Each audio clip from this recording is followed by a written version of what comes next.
What's up, gang? Welcome to another episode of Spider-Man to Grandmaster, a series where I try to reach Grandmaster by mostly using Spider-Man and giving you guys a bunch of Spider-Man tips and tricks.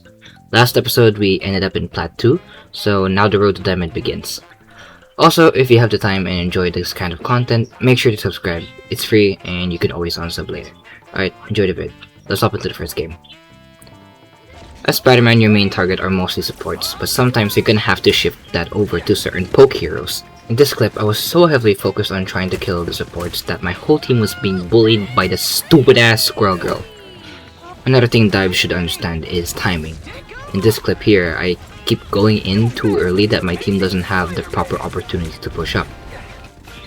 Okay, but I did get her here because she was isolated and not in the Luna ult. Also, another tip when playing Spider-Man, you really want to be targeting those opponents who have no teammates looking at them. Basically the isolated ones, the lonely ones, the ones who are in their 40s. Joking. Spidey is one of the best 1v1ers because of his movement and quick bursts of damage. Now tell me why this is a bad ult. Don't mess with the amazing Spider-Man! No answers? Well, obviously this is a pre-recorded video, so you guys can't really tell me. Ults don't necessarily win you games. Positioning and timings do. Here my team wasn't even ready to push up, nor did I tell them I was about to let it rip.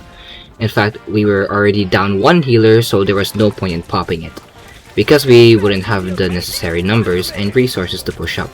And that led to us not winning the game, but OG, we move on to the next one. Now for the second game, this is where I started to develop the city's guardian method, or just basically peel Spidey. Instead of constantly going in the enemy backline, I stayed and helped peel for whoever needs protection or extra damage. An example of this is in this play here. Since this map is really hard to flank on without actually being seen, it's really hard to get into their backline unnoticed. So I opt to go for the other route, the peeling route. I pull in enemies to put them at an awkward angle and deal extra damage for my tanks and other DPS for them to finish them off. Later, I see Psylocke dealing some damage, so I go in and push her out of an off angle for my healers to breathe a little. It's important that you, as not just as a Spider-Man, but a team player, to understand y'all's team weak points and strengths. If your team struggles to sustain, try to peel for healers for them to stay alive. Can't advance forward, deal some extra damage to either the tanks or the DPS who is giving the team trouble, and so on. And so we were able to completely stop and prevent them from gaining any space on the point and steamrolling them into the second round. Second round was easy and we won the game. Yes! Give me that, bro! 15 and 2! 15 and 2, bro!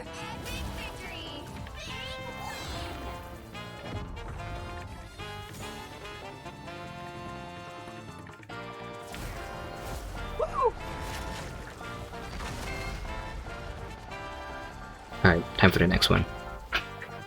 Okay, so huge disclaimer. Before I was playing this game, I was actually trying out some optimization mods to give me a bit more juice when I'm playing. I am not endorsing or promoting the use of mods on this game since it is breaking the terms and conditions of NetEase, but if you guys really want to, do it at your own risk. Now back to the game. Anyway, for the first few minutes, we were already struggling to get to the point because the healers kept on dying. And for some reason, our Iron Man in the sky, who already had a bird's eye view of everything, was not aware of the battle below.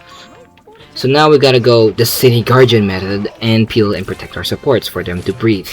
And because of that, we were able to get that point and made them waste a strange TP.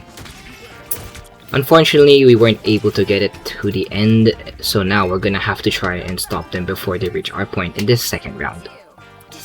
Now, I'm gonna show you why peeling and staying in your back, as Spidey is secretly strong. Did you catch that? Blade was immediately stopped in his tracks with my CC. Even though the pull doesn't last that long, like 2.5 seconds I think, it's long enough for any dives to not continue on with any momentum. Here's another example. Thor was literally stopped from engaging the rocket, and the rocket was able to get away safely. And just like that, we won our third game.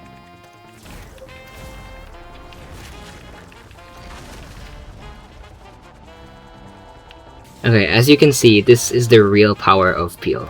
Notice how the Daredevil is stopping me from engaging and fighting their supports. But the thing is, that's also one of the cons as peeling for supports when your main job is to dive. The inability to dive the other backline as well. I kept the duos so focused on me they wouldn't even budge to go after my own healers. Only when I die is when they start to move in. That's the whole point of dive. Not to get kills, but to get attention away from your team. We actually steamrolled them here since I was doing my job very well and they couldn't touch point once. Okay, like maybe a few times, but they weren't even to get one space or whatever. So we move on to the next round. And actually we didn't even need as much stuff to win, so we just steamrolled them into the next round as well. Alright, let's move on to the fourth game. Nothing much really also happened in the next game, but one thing to note is you can actually use your penny team up as a better way to set up for your openers. Just swing up, launch your team up when the timer is at its last bit, and then go in with a down slam. Here I forgot to check my swing, so I wasn't able to get out in time. And with these kills, Nice, GG's boys. so we won the game.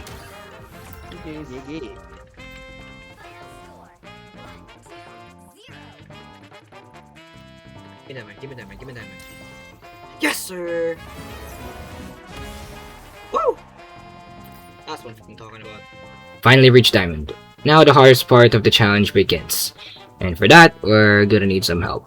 To figure out who that is, you're going to have to stay tuned for the next episode. Alright, bye guys.